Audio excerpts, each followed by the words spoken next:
নমস্কার। যুক্তি তর্ক সঙ্গে অর্কই আপনাদের স্বাগত। আপনাদের সঙ্গে আমি অর্কপ্রভ সরকার। দিদিমণি খোকাবাবু আশা করেননি যে এনডিএ এই রকম বিপুল সংখ্যাগরিষ্ঠতা নিয়ে বিহারে ক্ষমতায় ফিরবেন। আশা করেননি। তারা ভেবেছিলেন যে যেই জিতুক খুব তুল্যমূল্য লড়াই হবে, ওয়ান সাইডেড হয়ে যাবে নির্বাচনী ফলাফল। এটা বঙ্গেশ্বরী বুঝতে পারেন এবং তার স্পিন ডক্টরসরা তাকে ঘিরে থাকা বলয় তারাও তার মন জোগানো কথা বলেছে। এটা নিয়ে কোনো সন্দেহ নেই। পরিস্থিতি যে একেবারে ভিন্ন সেটা তারা বুঝতে পারেননি। তাহলে একটা জিনিস দিদিমণি খোকাবাবু বুঝে গেছেন, এবার কিন্তু বিজেপি কোনো পন্থা বাদ রাখবে না বাংলায় পদ্মফুল ফোটাতে। সাম দাম দণ্ড ভেদ। কারণ তৃণমূলের সঙ্গে যুঝতে গেলে ওই তৃণমূলের খেলাটাকেই ভালোভাবে খেলতে হয়, যেটা শুভেন্দুবাবু করছেন। ইঞ্চিতে ইঞ্চিতে লড়াইটা দিতে হয়।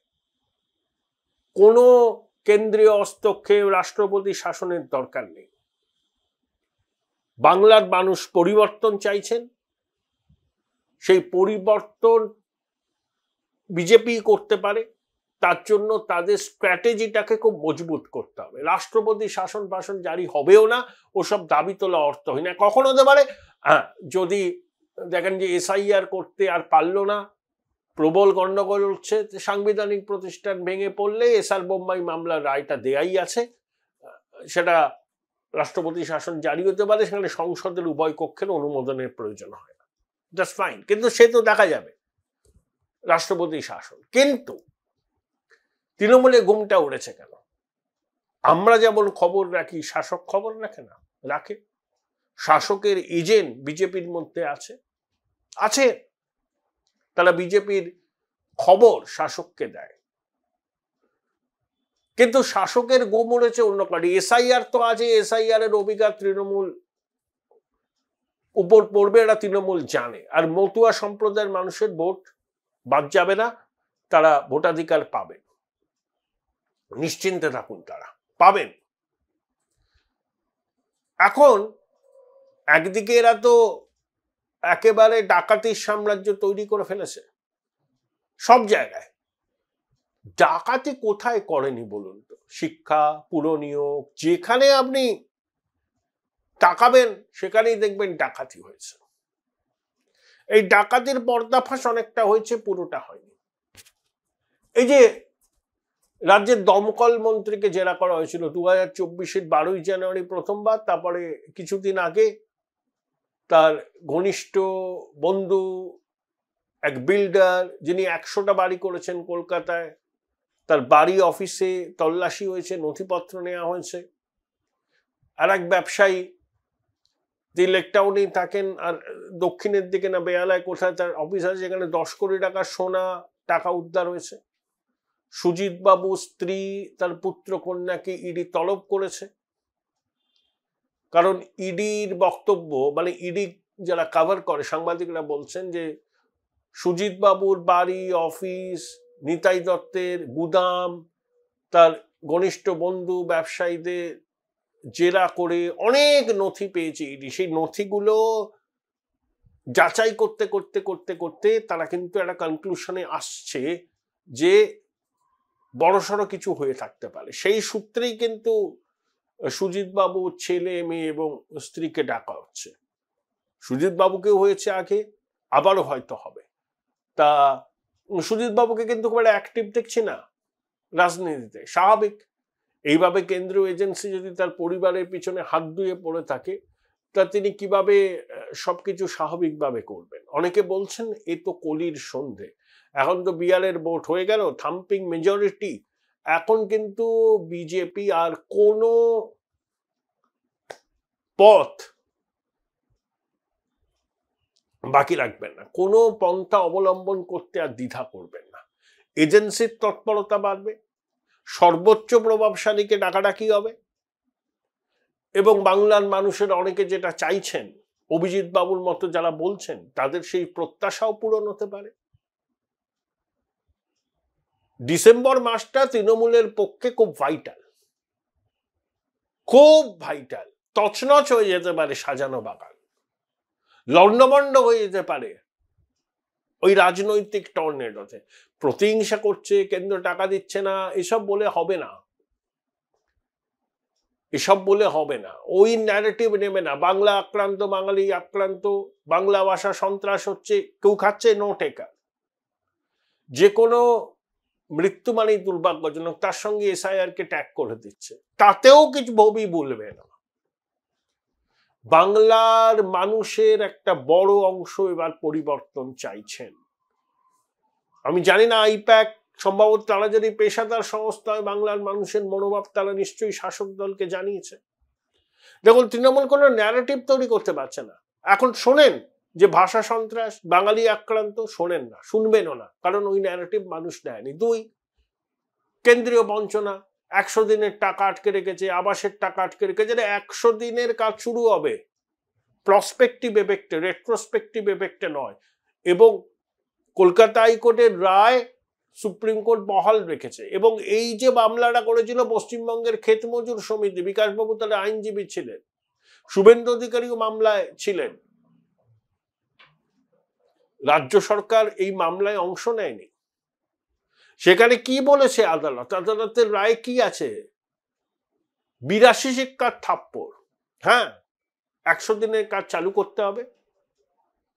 সেই মজুরি কিভাবে কেন্দ্রীয় সরকার উপভোক্তাদের দেবে, সেটা সম্পূর্ণ মেকানিজম নির্ধারণ করার অধিকার তাদের থাকবে, এবং রাজ্য সরকারকে সেটা মানতে হবে, কোনো ট্যাফও চলবে না।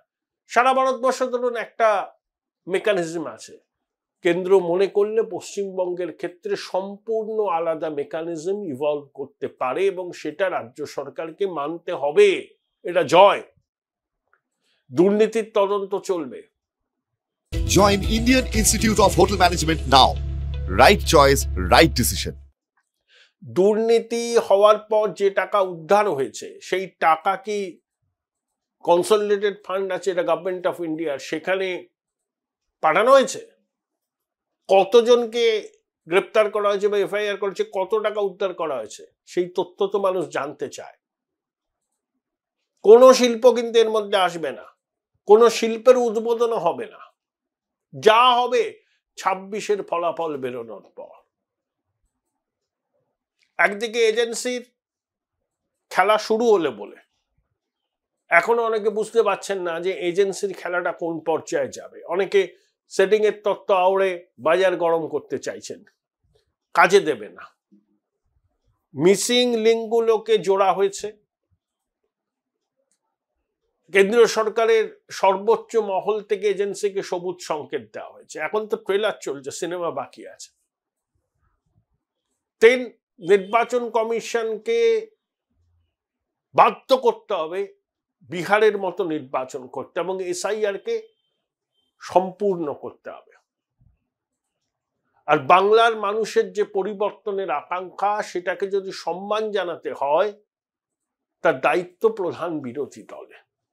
এটা নিয়ে তো কোনো সন্দেহ নেই। শাসক এমনিতেই খুব চাপে আছে, আর নতুন করে তো তাদের কিছু বলার নেই যে আমরা এ করব সেই করব। মানুষ বলছে 15 বছর অনেক করেছেন, ডাকাতির সাম্রাজ্য তৈরি হয়ে গেছে, আর কত ক্ষতি করবেন। দিদিমণি বলেছেন পরের বছর আরো বড় করে ফিল্ম ফেস্টিভ্যাল করব। দেখা যাবে পরের বছর আপনি ফিল্ম ফেস্টিভ্যাল করতে পারেন কি পারেন না, অন্য কেউ করবে। ফিল্ম ফেস্টিভ্যাল তো চালু থাকবে।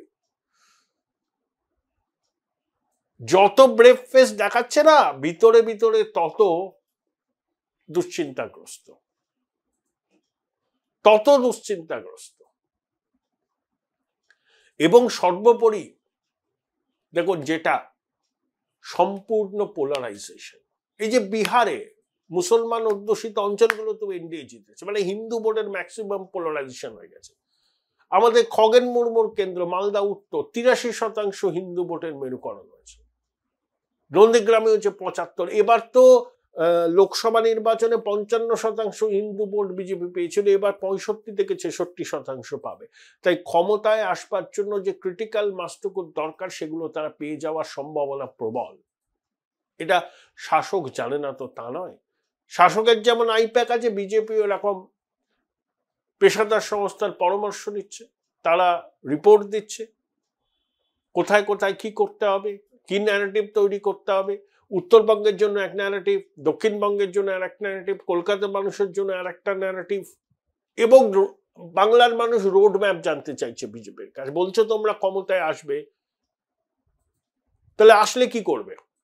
শিক্ষায় কি করবে, স্বাস্থ্যে কি করবে, কর্মসংস্থানের কি দিশা, এগুলো মানুষ জানতে চায়। শুধু তৃণমূলের জমানায় এই হয়েছে বললে হবে না, পজিটিভটাও বলতে হবে।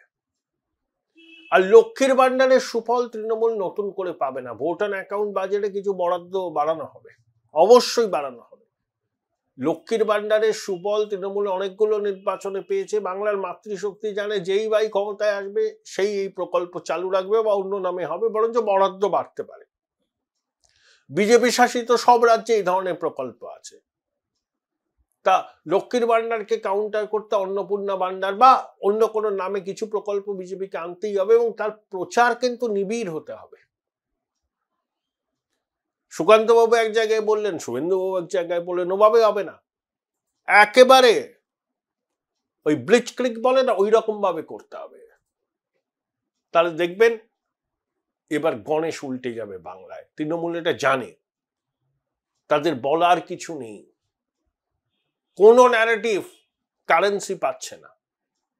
আর বিহারের ফলাফল তাদেরকে আরো সন্ত্রস্ত, আরো ভীত করেছে।